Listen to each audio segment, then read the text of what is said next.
নমস্কাৰ এতিয়া বাতৰিলৈ স্বাগতম জনাইছো আৰু এই মুহূৰ্তত ব্ৰেকিং নিউজ উজনিৰ 4 জিলাৰ ঋণগ্ৰস্ত বন্যাৰ তলৈ কিছু সকাহ ছমাহলৈ বানাক্ৰান্তই ঘূৰাই দিব নালাগে কোনো ঋণ হিৱাসাগৰ চৰাইদেউ যোৰহাট গোলাঘাট জিলাৰ বন্যাৰ তলৈ এই সুবিধা হোম লোন কাৰ লোন শিক্ষা ঋণৰ ক্ষেত্ৰত প্ৰয়োজনত এবছৰলৈ বঢ়াই দিব পাৰিব ঋণ পৰিশোধৰ সময়সীমা কৃষি ঋণ আত্মসহায়ক গোটৰ ঋণৰ ক্ষেত্ৰত প্ৰয়োজনত 2 বছৰ বঢ়াই ল'ব পাৰিব সময়সীমা ইফালে মীন ঋণ ডায়েৰী ঋণৰ ক্ষেত্ৰতো লাভ কৰিব একেই সুবিধা ডেইৰীৰ ক্ষেত্ৰতো একেই সুবিধা দিয়া হ'ব ক্ষুদ্ৰ লঘু উদ্যোগৰ ঋণৰ ক্ষেত্ৰত 3 পৰা 7 বছৰলৈ বঢ়াই ল'ব পাৰিব ঋণ ঘূৰোৱাৰ সময়সীমা স্ট্যান্ডাৰ্ড একাউন্টৰ গ্ৰাহকসকলেহে লাভ কৰিব এই সকাহ মুখ্যমন্ত্ৰীৰ সৈতে হোৱা ষ্টেট লেভেল বেংকিং কমিটিৰ বিশেষ বৈঠকত এই সিদ্ধান্ত লোৱা হ'ল ঋণগ্ৰস্ত লোকজনক বানত ক্ষতিগ্ৰস্ত লোকজন হৈছে নে নাই সেই সন্দৰ্ভত অৱশ্যে পৰীক্ষা কৰিব বেংকে বানত ক্ষতিগ্ৰস্ত নোহোৱা লোকক ঋণৰ কিস্তি পৰিশোধৰ আহ্বান মুখ্যমন্ত্ৰী গৰাকীৰ ঋণগ্ৰস্ত বন্যাতৰ বাবে চৰকাৰে ৰূপায়ণ কৰিব সকাহমূলক আঁচনি 4খন জিলাত গ্ৰাহকে লোৱা বেংক ঋণৰ পৰিমাণ 11,400 কোটি টকা 4খন জিলাত সক্ৰিয় হৈ আছে মুঠ 3.18 লাখ বেংক গ্ৰাহক আৰু ৰিজাৰ্ভ বেংক নাবাৰ্ডকে ধৰি কেইবাটাও বেংকৰ কৰ্তৃপক্ষ আৰু বিষয়ববীয়াই অংশগ্ৰহণ কৰে এই বৈঠকত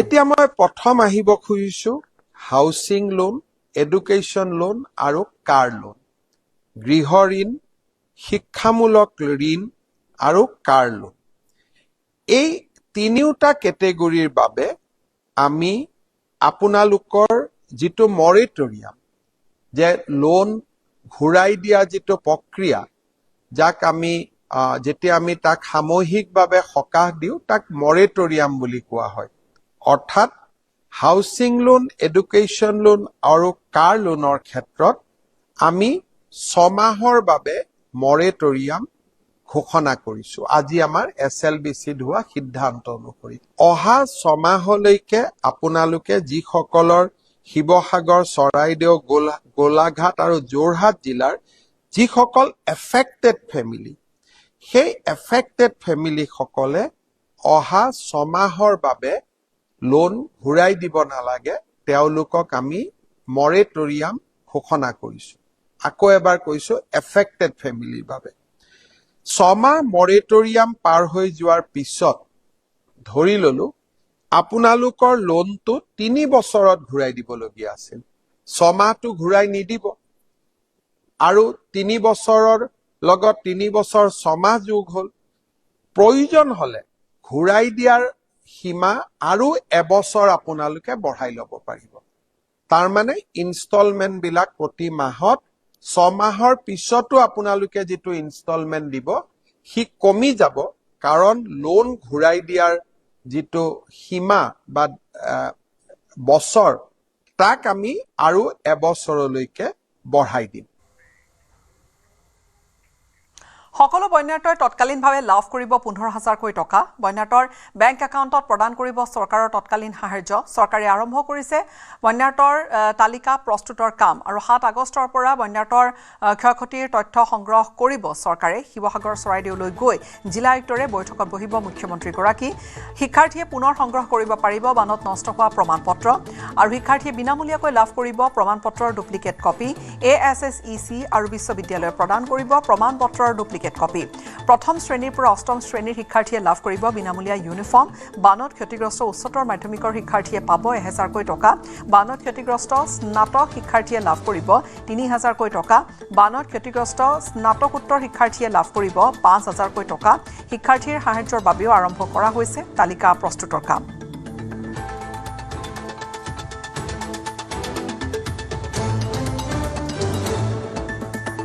যে প্ৰতিটো ফ্লাড এফেক্টেড পৰিয়ালক আমি এককালীন অন্তৰ্বৰ্তীকালীন অৰ্থাৎ তৎকালীন সহায় হিচাপে আমি 15,000 কোটি টকা দিম তাৰ তালিকা বনোৱাৰ কাম ইতিমধ্যে আৰম্ভ হৈছে আৰু মই ভাবো যে খুব কম দিনৰ ভিতৰতে আমি এই সাহায্যৰ পৰিমাণ বা সাহায্য আমি বেংকৰ জৰিয়তে বেংক একাউণ্টলৈকে আমি পঠিয়াব পাৰিম বিনামূলীয়া টেক্সট বুক পাঠ্যপুথি ইতিমধ্যে আমাৰ হিৱাসাগৰ চৰাইদেউ জিলালৈ পঠোৱা হৈছে আজি ৰাতিপুৱা শিক্ষামন্ত্ৰী ডাঙৰীয়াই ইয়াক ফ্লেগ অফ কৰিছিলে অৰ্থাৎ আজিৰ পৰা বিনামূলীয়া পাঠ্যপুথি যোৱাৰ যিটো প্ৰক্ৰিয়া সি আৰম্ভ হৈছে আমাৰ বান সাহায্য বা বানপানীত আক্ৰান্ত হোৱা পৰিয়ালৰ নষ্ট হৈ যোৱা চাৰ্টিফিকেট মাৰ্কশ্বিট আদি ইতিমধ্যে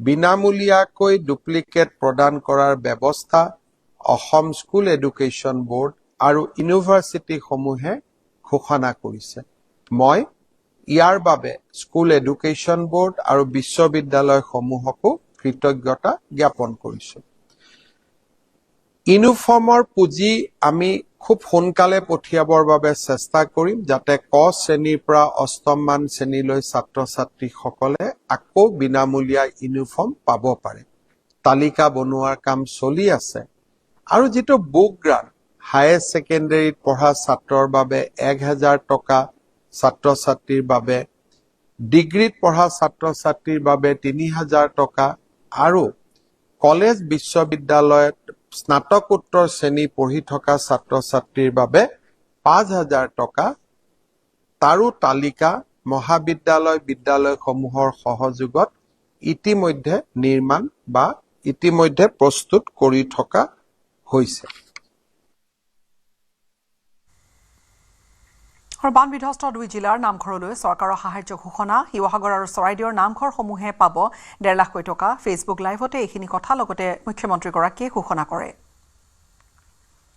শিৱসাগৰ আৰু চৰাইদেউ জিলাৰ বানে আক্ৰান্ত কৰা প্ৰতিটো নামঘৰক মেৰামতি কৰিবলৈ মই আজি অন্তৰ্বৰ্তীকালীন 1.5 লাখ টকা ঘোষণা কৰিছো অৰ্থাৎ শিৱসাগৰ আৰু চৰাইদেউ জিলাৰ প্ৰতিটো নামঘৰ যাক বানপানীয়ে বিনষ্ট কৰিছে প্ৰতিটো নামঘৰলৈ ৰাজ্য চৰকাৰে 1.5 লাখ টকাৰ সহায় আগবঢ়াব প্ৰতিটো নামঘৰলৈ আমি লিষ্ট বিলাক বনাই আছো কিন্তু নামঘৰ সমূহলৈকে 1.5 লাখ টকাকৈ মই আজিয়েই ঘোষণা কৰিছো আৰু অসম দৰ্শন আঁচনিৰ অধীনত এই 1.5 লাখ টকা আমি আগবঢ়াম প্ৰয়োজন হলে মুখ্যমন্ত্ৰীৰ সাহায্য পুঁজিৰ পৰাও এই ধন আগবঢ়াব পৰা যাব উজনিৰ বন্যাৰতলৈ চৰকাৰৰ ফেমিলি কিট প্ৰদান শিৱসাগৰ জিলাৰ বাবে 2,37,513টা কিট চৰাইদেউ জিলালৈ প্ৰেৰণ কৰা হৈছে 63,000 ফেমিলি কিটত আছে 8 কেজি চাউল 4 কেজি দাইল 1 লিটাৰ মিঠাতেল দুয়োখন জিলালৈ প্ৰেৰণ কৰা হৈছে বিনামূলীয়া পাঠ্যপুথি ক শ্ৰেণীৰ পৰা অষ্টম শ্ৰেণীলৈ শিক্ষাৰ্থীসকলে পুনৰ লাভ কৰিব স্কুল ইউনিফৰ্ম মোৰ মানুহজনৰ কালি দহাত পাতিব নোৱাৰিলো মূল্যৱান বহুত সম্পদ নষ্ট হ'ল মই ৰাস্তাত বহি চাইছো তেওঁলোকৰ মনত বহুত দুখ লাগিছে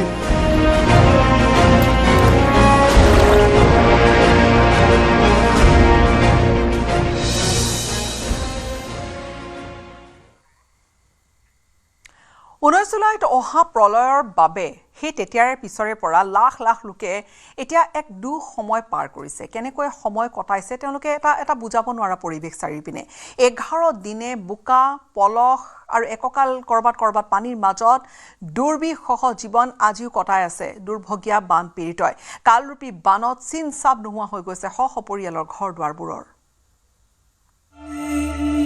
তোমাৰ ঘৰ কোনটো হা ভাঙি গ'ল হা গোটেই ঘৰটো ভাঙি গ'ল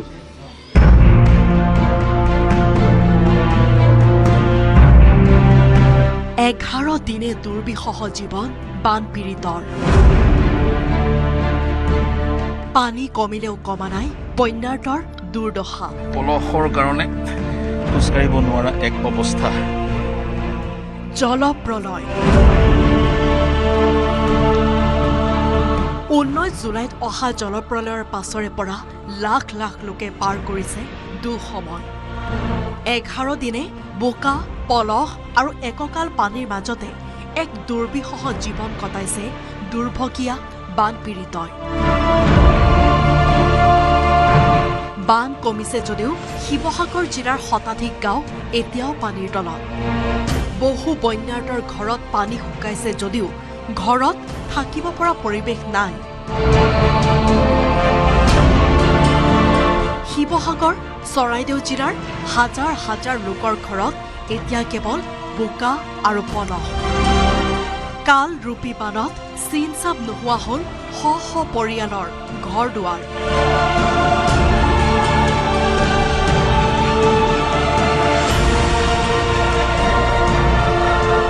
উপলব্ধি কৰক এই পলসত মই সোমোৱাৰ একমাত্ৰ উদ্দেশ্যটো হৈছে গভীৰতাটো প্ৰশাসনক চৰকাৰক উপলব্ধি কৰাবলৈ এই পলসৰ প্ৰত্যাহ্বান নেওচি এই স্থান আহিবলগীয়া হৈছে এইগৰাকী ভদ্ৰলোকৰ এই ঘৰটো যিটো ঘৰৰ চিন চাপ এক ধৰণে নোহোৱা হৈ পৰিছে গোহালি গৰুকেইটা নাই গৰু নাই খালী ঘৰটো আৰু এইটো মোৰ ছাগলী ঘৰ হয় এয়া ৰাইজৰ নামঘৰ হয় নামঘৰ নামঘৰ অৱস্থাটো চব পলসৰ কাৰণে খোজকাঢ়িব নোৱাৰা এক অৱস্থা কিন্তু আমি প্ৰয়াস কৰিম আৰু ক'ব বিচাৰিছো পানী কিমান পৰ্যায়লৈ কিমানলৈকে উঠিছিলে অৰ্থাৎ ঘৰৰ একে ৰুফটপ পাইছিলগৈ এক প্ৰকাৰ পানী ঘৰৰ ওপৰেদি বৈ গৈছিল বুলি ক'ব পৰা যায় এইটো ৰাইজৰ নামঘৰটো পলস গতিকে এই পলসবোৰ আঁতৰাই গাঁওখনক আমি পুনৰ স্বাভাৱিক এক মাত্ৰা প্ৰদান কৰিবই লাগিব শিৱসাগৰৰ বেতবাৰী মৌজাৰ চাংমাই গাঁৱত এতিয়াও বানাক্ৰান্ত লোকৰ ঘৰত এককাল পানী প্ৰলয়ংকৰী বানে ঘৰৰ সকলো সা সামগ্ৰী উটুৱাই নিলে পানীত সম্পূৰ্ণৰূপে বুৰ গৈ আছে ঘৰৰ দমকলো কণ কণ শিশুসকলক লৈ এতিয়া আনৰ ঘৰ বা পথৰ দাঁতিত আশ্ৰয় লৈছে শ শ পৰিয়ালে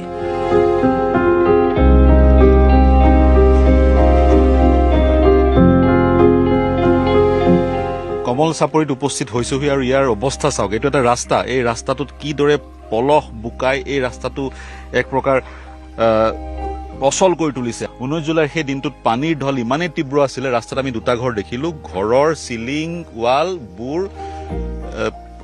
পানীৰ ঢৌত উটি আন স্থানত গৈ পৰিছেগৈ বানপানী হুতে গোটেই বুৱাই নিলে মানে এনেকুৱাকে হুট বাঢ়িলে আমি প্ৰমাণ পত্ৰ মানে বস্তু বাহানি জীৱ জন্তু একো বচাব নোৱাৰিলো যাৰ ধৰক স্কুটিখন আছিলে সেইখনো পুত খাই গ'ল কাবাৰ ঘৰ ভাঙিছে কাবাৰ বস্তু বটোৱা মোৰো চব একে আমাৰ গৰু ছাগলী উঠি গ'ল দোকান বজাৰ ঘৰৰ বস্তু গ'ল খালি জীৱনকেইটা বচাই আহিলো দোকান বজাৰ সম্পত্তি চব গ'ল গৰু কেইটা আছিলে গৰু গ'ল 10-12টা মান গ'ল ছাগলী গ'ল 10-12টা মান এই ঘৰৰ অৱস্থাই নাই আঁঠু ওপৰত পলস হৈ আছে বা বস্তু বাহিনী একো এটাই নাই গৰু ছাগলী চব উটিয়ে গ'ল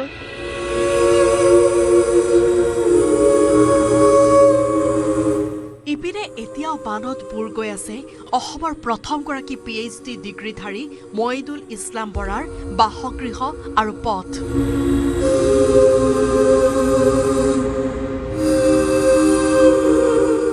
বৰ্তমান যি স্থানত আমি উপস্থিত হৈছোহি সেই স্থানৰ ঐতিহ্যটো হৈছে এই স্থানৰ পথটোৰ নাম হৈছে ডক্টৰ মইদুল ইছলাম বৰা পথ আৰু মইদুল ইছলাম বৰাৰ যিটো এনচেষ্ট্ৰিয়েল হোম পৈতৃক ঘৰ সেইটো মোৰ বাওঁ চাইডে অঞ্জনক দেখুৱাবলৈ অনুৰোধ জনাম 1940 চনৰ অসম সাহিত্য সভাৰ সভাপতি লণ্ডনলৈ গৈ PhD ডিগ্ৰী লাভ কৰিছিল মইদুল ইছলাম বৰাই ঢাকা বিশ্ববিদ্যালয়ত শিক্ষা প্ৰদান কৰা প্ৰথমগৰাকী অসমীয়া মইদুল ইছলাম বৰাৰ পৈতৃক ঘৰটো এনচেষ্ট্ৰিয়েল হোম আজি এই অৱস্থা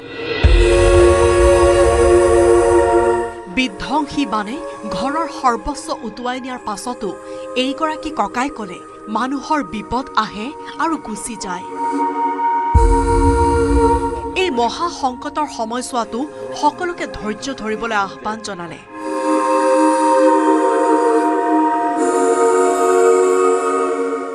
মানুহৰ বিপদ আহে আৰু বিপদ গুচি যায় আকৌ পুনৰ ভাললৈ আহে কিন্তু ধৈৰ্য লাগিব ধৈৰ্য হ'লে নহ'ব ধৈৰ্য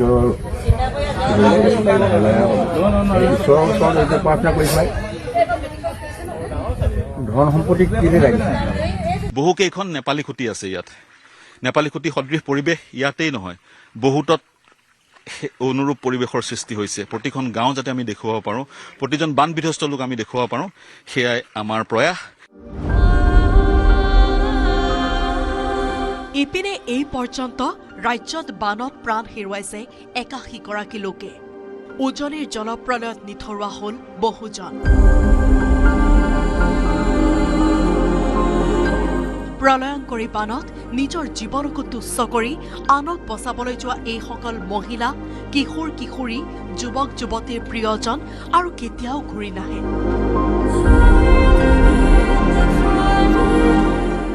চাইকেলৰ কেৰিয়াৰত বহুৱাই স্কুললৈ নিয়া দেউতাকো আৰু ঘূৰি নাহে।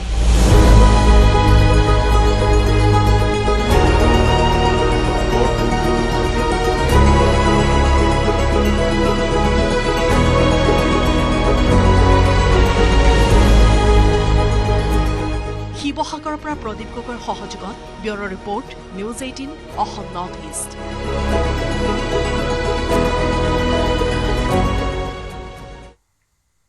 অসমৰ বন্যাতৰ হৈ সাহায্য অভিযান প্ৰাক্তন IPS বিষয়া আনন্দ মিশ্ৰাৰ ফেচবুক লাইভযোগে অসমবাসীৰ কাষত থিয় হ'বলৈ দেশবাসীক আহ্বান জনালে এসময়ত অসমতে কৰ্মৰত হৈ থকা প্ৰাক্তন IPS বিষয়াগৰাকী। মুখ্যমন্ত্ৰীৰ সাহায্য পুঁজিলৈ নিজেও 2 লাখ টকা অনুদান আগবঢ়াইছে। जो पिछले कुछ दिनों से हम देख रहे हैं असम में जो फ्लड्स आए हुए हैं और जिस तरह की तकलीफ से गुजर रहे हैं असम और असम के लोग, तो इट्स वेरी डिस्टर्बिंग। इनफैक्ट मेरी पहली पोस्टिंग असम में जहाँ थी चराईदेव ज़िले में, तो चराईदेव इनिशियल फेज़ में one of the most affected districts में से रहा और मैंने देखा था कि चराईदेव जनरली फ्लड से अफेक्टेड डिस्ट्रिक्ट में नहीं होता था। तो यू कैन अंडरस्टैंड कि चराईदेव के लोग, चराईदेव का एडमिनिस्ट्रेशन हमेशा वो फ्लड के लिए उस तरीके से तैयार नहीं था। ये जो दिखो नदी थी वो हमारे लिए बड़ी छोटी सी नदी होती थी एंड कभी एक्सपेक्टेड नहीं था कि वो नदी सडनली उस जगह के लिए इस तरह से मतलब एक मातम का कारण भी बन सकती है। तो जो भी जिस तरीके से अब nature is like you cannot say the fury of nature.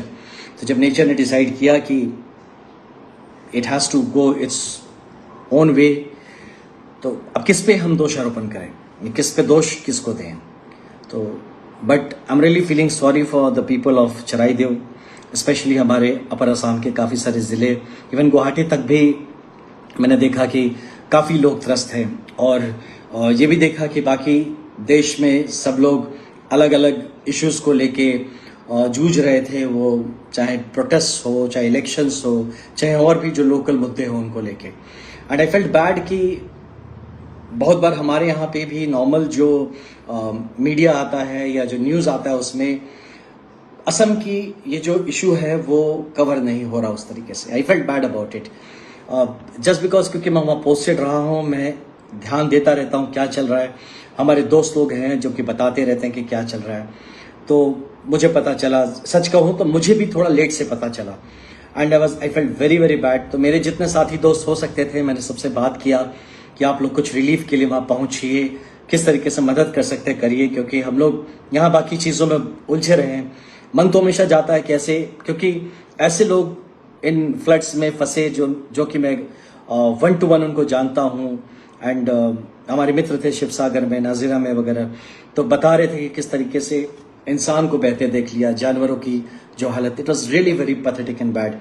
एक जो पूरे में मतलब एज अ विधायक मुझे जो भी सैलरी मिलती है करीब सब मिला के जो होता है, जो अलाउंसेस वगैरह सब करीब 2 लाख के आसपास, तो मैं उस पूरे अमाउंट को भेज रहा हूँ हमारे असम की जनता के लिए कि जो भी थोड़ा सा रिलीफ मिल सके, 10 घर को, 20 घर को, जिसको तो जो थोड़ा रिलीफ मिल सके, कम से कम बस ये बात को मैं मतलब अपने मन को तो मना सकूं कि जब हमारे लोग वहां पे से इस हाल से गुजर रहे थे तो मैं कुछ तो कर पाया, कुछ तो किया। मैंने कर पाया नहीं पाया पता नहीं, कुछ तो किया। और मुझे यकीन है हमारे असम के मुख्यमंत्री श्री हेमंत बिश्व शर्मा जी, वो खुद बहुत ही प्रोएक्टिव रहे। मैं तो उनको एज अ SP देखा हूँ, उनको एज अ CM देखा हूँ, वो हमेशा बहुत प्रोएक्टिव रहे हैं। इस बार भी मैंने देखा कि बहुत प्रोएक्टिवली और पूरी सरकार प्रोएक्टिवली लगी हुई है हमारे असम के लोगों की मदद करने के लिए। तो मुझे यकीन है कि सरकार का जो मदद है हमारे लोगों तक पहुंचेगा और हमारी जो जनता है, जो सिविल सोसाइटी है, लगातार मदद करना चाह रही है, पहुंच रहे हैं। आप सबको तहे दिल से धन्यवाद कि यही चीज़ है जो हमें इंसान बनाए रखता है। It's not about a place कि कौन सी जगह है, it's not about language, it's not about religion, it's not about anything. It's just about humanity. বিহাৰৰ বিধায়কগৰাকীয়ে এই ধৰণে তেওঁ সাহায্য পুঁজি আগবঢ়োৱাৰ কথা তেওঁ উল্লেখ কৰিছে। পৰৱৰ্তী খবৰ, দোকানত বান সাহায্য পানীৰ বটল বিক্ৰীৰ ঘটনা এটা ঘটিছে। দোকানত এতিয়া বান সাহায্যৰ যি পানীৰ বটল সেয়া বিক্ৰী কৰাৰ ঘটনা পোহৰলৈ অহাৰ পিছতে ব্যাপক প্ৰতিক্ৰিয়া। শিৱসাগৰৰ বিতৰ্কিত সুপ্ৰিম সুইটছ নামৰ এই দোকানখনৰ বীৰলাচিত সেনাই আঁৰি দিছে এতিয়া বেনাৰ। বান সাহায্য দিবলৈ অহা লোকৰ গাড়ীৰ পৰা পানীৰ বটল হৰলুকি কৰি দোকানখনত বিক্ৰীৰ অভিযোগ উত্থাপন হৈছিল। স্থানীয় লোকে দোকানখনৰ পৰা জব্দ কৰিছিল বহু খোৱা পানীৰ বটল। ঘটনাৰ পিছৰে পৰা পলাতক হৈ আছে দোকানখনৰ গৰাকী প্ৰবীৰ ঘোষ। আছে ভিডিঅ' আছে আমাৰ ওচৰত। আপুনি তাৰ পৰা চিধা দোকানত বিকিব আনিছে কিয়? কাকো কোৱা নাই আপুনি? কোন দাদা? এই ৰিলিফৰ পানীটো কিয় আনিছে? ৰিলিফৰ পানী আপুনি দোকানত বিকিবলৈ কিয় আনিছে? আপুনি ফ্ৰিজত কিয় ভৰাইছে? ফ্ৰিজত ভৰাইছে না আপুনি? কি লৈ যাওক? যেনেকৈ আনিছিলে তেনেকৈ ল'ব। বলক বলক চব বলক বলক। আগতে আৰু আনি আছে নেকি চাগে? বলক যেনেকৈ আনিছে তেনেকৈ ল'ব। বলক বলক। আৰু আছে এই ওপৰত আৰু সেইকেইটা গোটেইকেইটা।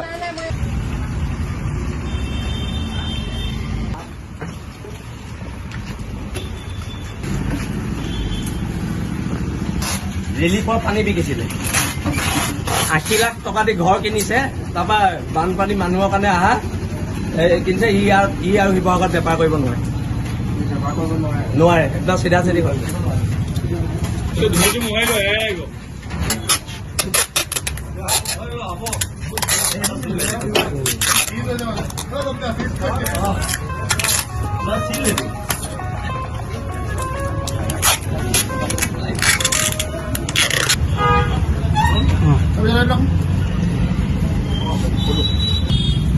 আৰু আজিৰ পৰা শিৱসাগৰত বেপাৰ কৰিব নোৱাৰে।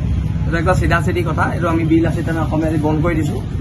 আৰু এই ভৱিষ্যতে এই অসমক ক'তোৱে বেপাৰ কৰিব নোৱাৰে, ক'তোৱে বেপাৰ কৰিবলৈ দিয়া নহ'ব। আৰু অতি শীঘ্ৰে পুলিচে চৌমদৰ কেছ ৰেজিষ্টাৰ কৰি এৰেষ্ট কৰক। চৌমদৰ কেছ জেললৈ পঠিয়াওকচোন। জেলত বহুত জেগা আছে, পঠিয়াওক। এতিয়া বহুত আমাৰ শিৱসাগৰ জেলত বহুত জেগা আছে, পঠিয়াই। ৰাজ্যসভাত গৃহীত হ'ল প্ৰশ্নকাকত ফাদিল বিৰোধী বিধেয়ক। লোকসভাৰ পিছত ৰাজ্যসভাত গৃহীত হ'ল কঠোৰ আইন। প্ৰশ্নকাকত ফাদিল কৰা সকলৰ বিৰুদ্ধে এতিয়াৰে পৰা লোৱা হ'ব কঠোৰ ব্যৱস্থা। উচ্চ সদনত প্ৰশ্নকাকত ফাদিল বিৰোধী বিধেয়ক গৃহীত হোৱাৰ পিছতে ছ'চিয়েল মিডিয়াত প্ৰধানমন্ত্ৰী নৰেন্দ্ৰ মোদীৰ ভিডিঅ' বাৰ্তা। विश्वस्त परीक्षा पद्धति, इसके लिए हम लगातार एक के बाद एक कदम उठा रहे हैं। टास्क फोर्स की रचना हो, फास्ट ट्रैक की और रचना हो, राज्यों के सुझावों को ध्यान में लेना हो, क्योंकि पिछले कई दशकों से हर राज्य और केंद्र सरकार इस प्रकार की पेपर लीक की परेशानी झेल रहा है। बच्चों के भविष्य को भी इसके कारण संकट पैदा हो रहा है। इन सबको ध्यान में रखते हुए देशव्यापी सभी राज्यों में भी और केंद्र में भी शिक्षा पद्धति में सुधार अनिवार्य हो गया है। टेक्नोलॉजी के भरपूर उपयोग की आवश्यकता हो गई है और साथ साथ फिर से कोई पेपर माफिया, पेपर लीक करने वाली गैंग, देश के बच्चों के भविष्य के साथ खिलवाड़ करने वाली गैंग, उनको बख्शा नहीं जाएगा। इसलिए कठोर कानूनों की भी जरूरत है। हम संसद में बिल लेकर के गए थे और जैसा मैंने आपको वादा किया था, गत 2 दिन संसद के दोनों सदनों ने, अधिकतम माननीय सांसदों ने विस्तार पूर्वक उससे चर्चा की है और आज दोनों सदनों ने इस कठोर कानूनों वाले, प्रावधानों वाले इस बिल को पास कर दिया है। अब विश्वस्त परीक्षा पद्धति की दिशा में जाने में एक महत्वपूर्ण काम पूर्ण हुआ है। काम आगे भी चलता रहेगा। हम ऐसी परिस्थितियों को लंबे समय तक नहीं चलने देंगे। इस विश्वास के साथ साथियों, आइए हम सब मिल करके विकसित भारत के स्वप्न को पूर्ण करने के लिए कंधे से कंधा मिला करके चले। बहुत बहुत धन्यवाद। বানৰ পিছত আপোন ঘৰখন দেখি আকৌ এবাৰ কান্দি উঠিছে শিৱসাগৰৰ বন্যাৰ্ত লোকসকলে। পলস বোকা পানীয়ে আৱৰিছে ঘৰ-বাৰী, নষ্ট হৈছে আচবাবকে ধৰি ঘৰৰ সকলো সামগ্ৰী। ঘৰৰ ভিতৰত এতিয়া বাঁহ সাজিছে সাপ কেঁচুৱে।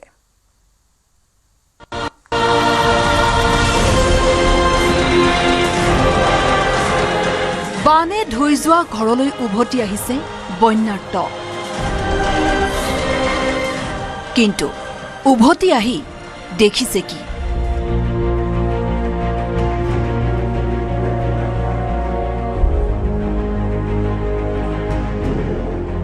ঘৰৰ ভিতৰত বাঁহ লৈছে দম দম সাপ কুচিয়াই। বানত ডুবি থকা এইখন ঘৰ নিউজ 18ৰ সাংবাদিক প্ৰদীপ গগৈৰ। যি সময়ত সমগ্ৰ উজনিৰ বানে প্ৰলয় নমাইছিল, সেই সময়ত নিজৰ পৰিয়ালক নিৰাপদ স্থানলৈ নি নিউজ 18ৰ সাংবাদিক প্ৰদীপ গগৈ হৈ পৰিছিল বন্যাৰ্তৰ সাৰথী। দিখৌ বাঢ়নি পানীয়ে নাজিৰাৰ পিছত শিৱসাগৰ চহৰৰ সমীপৰ এলেকাত ভয়াৱহ ৰূপ ধাৰণ কৰিছে। এইবাৰ দিচাং নদীৰ বাঢ়নি পানীয়ে আন এক সংকট নমাই আনিছে শিৱসাগৰ সমষ্টি আৰু ডিমৌ সমষ্টিলৈ। শিৱসাগৰৰ পেটবাৰী মৌজা বৰ্তমানেও দৰিকা নদীৰ বাঢ়নিত প্লাবিত হৈ আছে। দিখৌ দৰিকা দিচাং নদীৰ ভয়াৱহ বানপানীৰ ফলত যি ধৰণৰ ক্ষয় ক্ষতি হ'ল সেয়া কল্পনাতীত।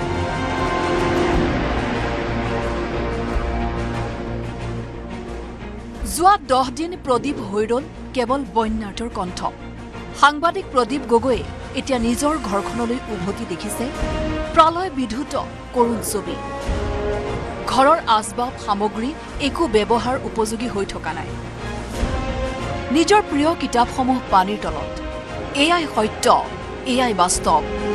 আৰু বাস্তৱক স্বীকাৰ কৰি প্ৰদীপৰ দৰে বানাক্ৰান্তসকলে অব্যাহত ৰাখিছে বৰ্তমানৰ সৈতে তিষ্ঠি থকাৰ সংগ্ৰাম। Bureau' report, news 18 Assam north east.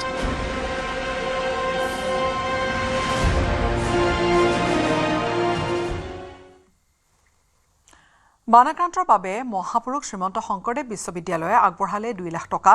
আজি নগাঁও জিলা আয়ুক্ত দেৱাশীষ শৰ্মাক তেওঁৰ কাৰ্যালয়ত বিশ্ববিদ্যালয়খনৰ আচাৰ্য তথা শ্ৰীমন্ত শংকৰদেৱ সংঘৰ পদাধিকাৰ ভৱেন্দ্ৰনাথ ডেকা, উপাচাৰ্য অধ্যাপক অশোক কুমাৰ বৰা, বিশ্ববিদ্যালয়খনৰ সমন্বয়ক তথা শ্ৰীমন্ত শংকৰদেৱ সংঘৰ প্ৰধান সম্পাদক কুশল ঠাকুৰীয়া, সহ পঞ্জীয়ক বিত্ত শাখাৰ সুৰুজ কলিতা, সহ জনসম্পৰ্কৰক্ষী বিষয়া গৌৰী প্ৰসাদ শৰ্মাই সাক্ষাৎ কৰি বিশ্ববিদ্যালয়খনৰ হৈ চেক যোগে মুখ্যমন্ত্ৰীৰ সাহায্য পুঁজি লৈ এইখিনি সাহায্য আগবঢ়ায়।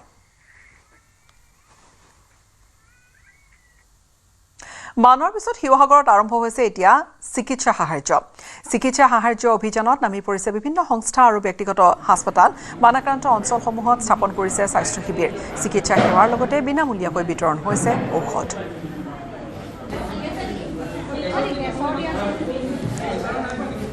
ভাল পাইছোঁ দেখাই, আৰু ইমানখিনি সুবিধা দিয়াৰ কাৰণে ধন্যবাদ। দেখালে এইখিনি বেবী কিট দিয়া হৈছে ন বাইদেউ? হয়।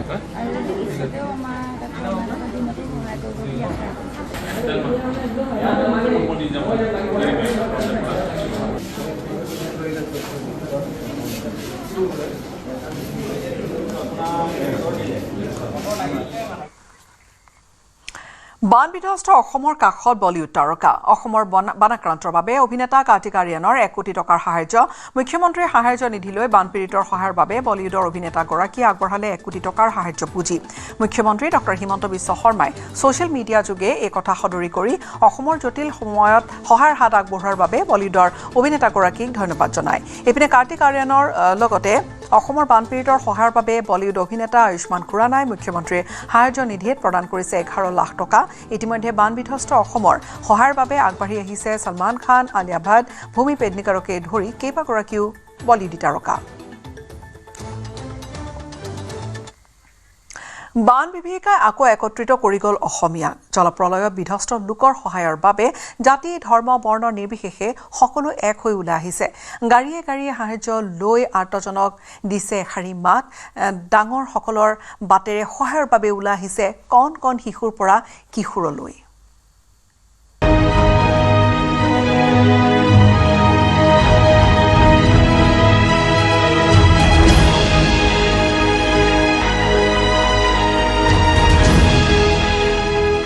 খেতিও নাই আমাৰ এতিয়া দোকানো নাই যি মহিলাৰ প্ৰৱেশ নিষেধ সেই মছজিদত আমি নিজকে প্ৰাণ ৰক্ষা কৰিছিলোঁ সেইদিনটো ভাবিলে মানে সপোন যেন লাগে আৰু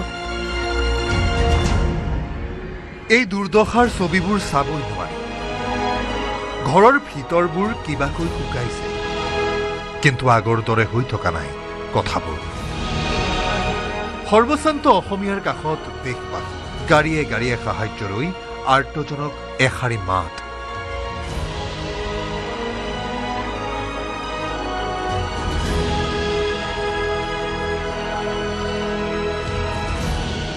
বান বিভীষিকাই আকৌ একত্ৰিত কৰি গ'ল অসমীয়া জলপ্ৰলয়ত বিধ্বস্ত লোকৰ সহায়ৰ বাবে জাতি ধৰ্ম বৰ্ণ নিৰ্বিশেষে সকলো আজি এক সকলোৰে মাত্ৰ এটাই উদ্দেশ্য পূৰ্বৰ দৰেই ঘূৰি আহক সুস্থ পৰিৱেশ আকৌ উজলি উঠক উজলি ডাঙৰসকলৰ সমানেই আৰ্তজনলৈ সহায়ৰ হাত আগবঢ়াইছে শিশু কিশোৰসকলে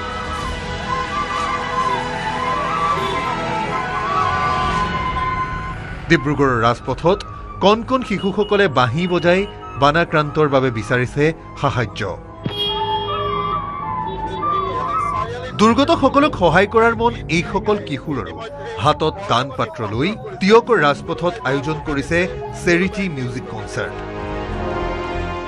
ৰাইজে দিয়া বৰঙণিৰে বানত সৰ্বস্ব হেৰুৱা নিজৰ বন্ধুৰ হাতত কিতাপ বহি তুলি দিয়া মাক দেউতাকৰ হাতত এমুঠি আহাৰ তুলি দিয়াৰ লক্ষ্য আত্মীয় স্বজনৰ পৰা উপহাৰ স্বৰূপে পোৱা 50,000 টকাৰ লগতে বানাক্ৰান্ত শিশুসকললৈ পোছাক আগবঢ়ালে প্ৰিয়ম পাহিয়ে সহায় কৰাৰ ইচ্ছা থাকিলে সৰু হৃদয়েও গাব পাৰে মানৱতাৰ জয় গান মুখ্যমন্ত্ৰীৰ সাহায্য পুঁজি লৈ নিজৰ সাঁচতীয়া ধন আগবঢ়ালে এটি কণমানিয়ে নগাঁও জিলা আয়ুক্ত দেৱাশীষ শৰ্মাক অৰ্পণ কৰিলে ক্ষুদ্ৰ সঞ্চয়ৰ বাকত और हमने देखा था कि यहाँ पे बहुत सालों बाद इतना सारा पानी आ गया है इतना बाढ़ आया है हमने सोचा कि आप सबके लिए थोड़ा हम ज़रूरी सामान लाएं কেৱল অসমেই নহয় অসমৰ বাহিৰৰ পৰাও দুৰ্গতজনৰ সহায়ৰ বাবে বানপীড়িত এলেকাত উপস্থিত হ'ল বিভিন্নজন এইগৰাকী দিল্লীৰ যুৱতী শিৱসাগৰত বন্যাৰ্ত ৰাইজৰ মাজত বিলালে যথাসাধ্য সাহায্য এইখন যোৰহাটৰ এখন চিনাকি কাপোৰৰ দোকান কেইজনমান যুৱকে বিচাৰি গৈছিল বান সাহায্য মনেৰে ধনী স্বত্বাধিকাৰীয়ে আগবঢ়াই দিলে হাতেৰে যি পাইছে যেনেকৈ দোকানৰ সন্মুখভাগত থকা সকলো কাপোৰ পৰিচয় দিলে ঘৰ দিল্লীত মন অসমত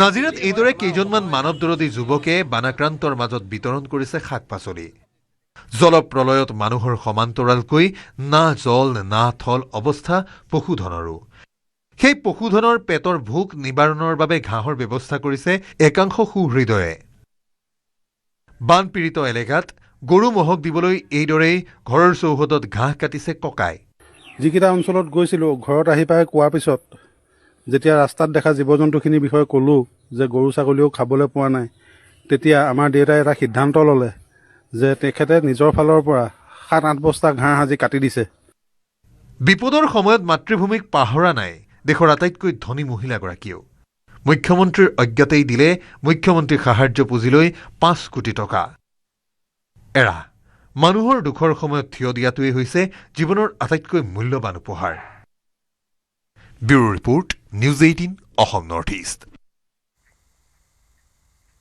সময়খিনিতে এটা বাণিজ্যিক বিৰতিৰ